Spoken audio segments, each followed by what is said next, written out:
जिस पति को अपनी पत्नी पर शंका हो जाती है तो वो उनमें फिर प्रेम नहीं रहता। और जो पतिव्रता स्त्री है उसका पति अपने सामर्थ्य के अनुसार उसकी पूरी सुरक्षा करता है, पूरी सुविधाएं देने की चेष्टा करता है। ठीक इसी प्रकार हम आत्माएं, ठीक इसी प्रकार हम सभी आत्माएं उस एक ही परमात्मा की हैं, वो हमारा पति है, सबका मालिक है। पति मीन मालिक, स्वामी, वो हमारा पति है। और हम जब तक उसमें पतिव्रता की तरह आस्था नहीं बनाएंगे तब तक वो हमारी मदद, हमारी सहायता नहीं पूरी नहीं करेगा।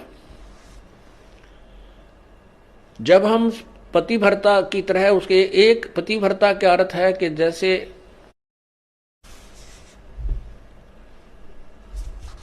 अपने पति के अतिरिक्त किसी भी परपुरुष में आस्था ना हो,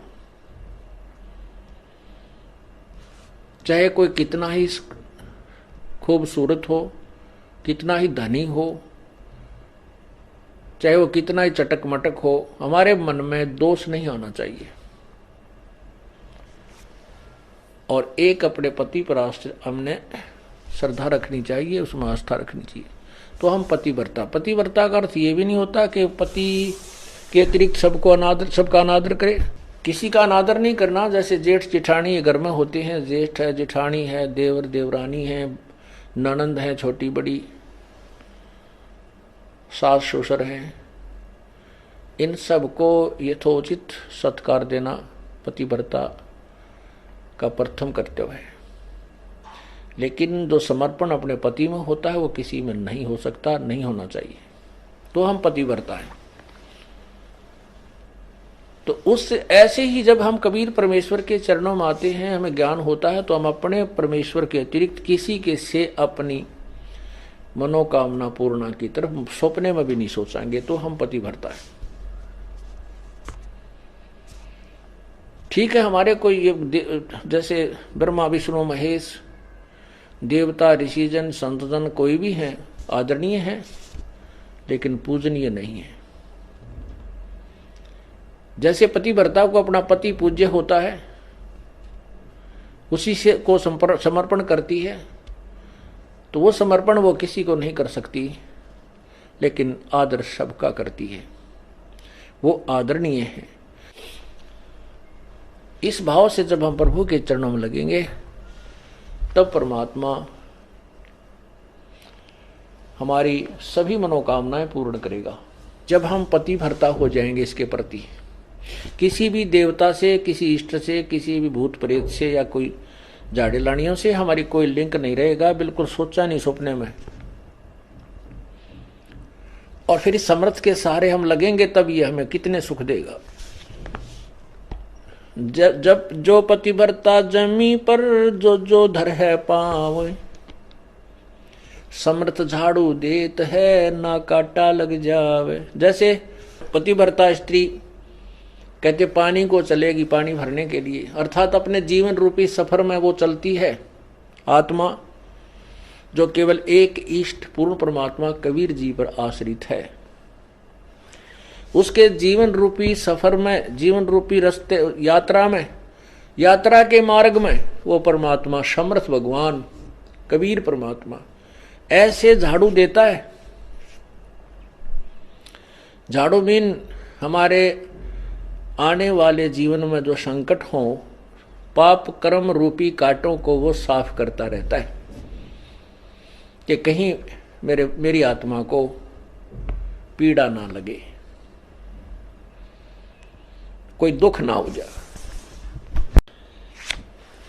अब आपको थोड़ा सा परमात्मा की महिमा सुनाते हैं, पतिव्रता कैसे होनी चाहिए, अर्थात हम प्रभु पर कैसे आश्रित हों। ग्रीव सुकर्मी पतिव्रता सो आन उपावन मूल, एक पुरुष से परस है पतिव्रता समतूल। पतिव्रता का निष्कर्ष बताता हूं। आन उपावन मूल, बिल्कुल भी किसी और की पूजा नहीं करे, वो पतिव्रता आत्मा होती है। एक पुरुष, जैसे इसमें दोनों ही पहलुओं पर विवरण दिया है, जैसे स्त्री अपने ही पति एक ही पुरुष पर आश्रित रहे, ऐसे ही आत्मा एक पुरुष यानी एक परमात्मा पर आश्रित रहे, कबीर भगवान पर। पतिव्रत सुकर्मी सो जानिए, एक पुरुष से रात, निर्दाव निर्भयता ना दूजे से बात। अपने मनोरथ पूर्णा के लिए वो किसी अन्य पुरुष से बात, किसी अन्य भगवान की इच्छा नहीं करती, वो पतिव्रता होती है। ग्रीवी सवाल सुखन किसको कहे, पतिव्रता सो नार, हुक्म अदूल न मेट ही, सो पतिव्रता पार। देखो कितनी गहराई से बता रहे हैं, केवल यही एक लक्षण नहीं है पतिव्रता का। क्या बताते हैं कि पतिव्रता तो हो गई, अच्छी बात है, लेकिन पति कहता है वहां नहीं जाना और वो वहां अवश्य जाती है। पति कहता है ये काम नहीं करना और उसको करती है, तो वो भी पूर्ण पतिव्रता नहीं है। इसमें यही समझाना चाहे, जैसे हम संत आपको आदेश देता है गुरुदेव के बेटा चोरी नहीं करना, बीड़ी नहीं पीना, मांस नहीं खाना, सिनेमा नहीं देखना, ब्याज नहीं लेना, और आप वैसे तो कबीर परमात्मा के अतिरिक्त किसी को नहीं मान रहे हो और ये मर्यादा पालन कर नहीं रहे, तो भी आप पार नहीं हो। क्या बताते हैं, सवाल सुखन किसको कहे, पतिव्रता सो नार, हुक्म अदूल न मेट ही, सो पतिव्रता पार। आदेश की उल्लंघना नहीं करती है, वो पतिव्रता ही पार होगी, वही आत्मा पार होगी। गुरु वचन निश्चय कर मन, पूरे गुरु की सेवा ठान।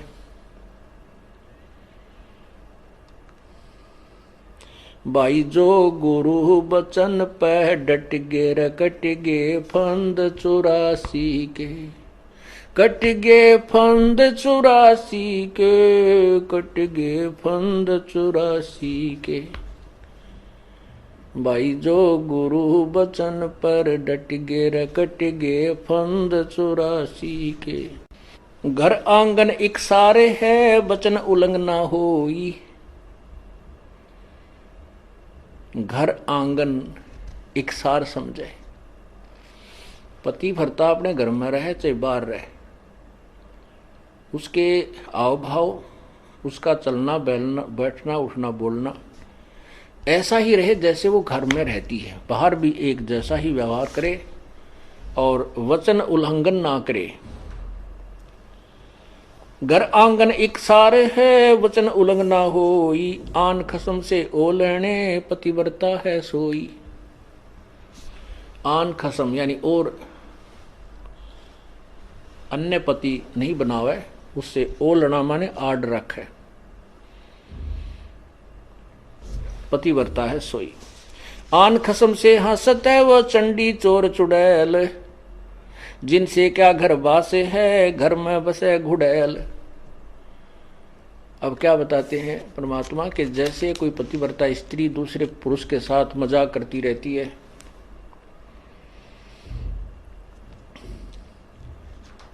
तो उससे दुर्भावना पूर्ण करती है, तो उसमें दोष है। वो कहते हैं वो तो एक भूतनी बस है घर में, और उससे क्या घर, जिनसे क्या घरवास है, घर में बसे गुड़ैल। ऐसे ही ये पतिव्रता यहाँ आत्मा की तरफ ज्यादा संकेत है। परमात्मा कहते हैं कि मुझे ऐसे ही अच्छे नहीं लगोगे यदि तुम ऊपर से तो कबीर साहब करते रहो, अब कबीर पंथी हैं, कबीर साहब के मानने वाले, अंदर से सारे ही देवताओं की पूजा करते रहते हो।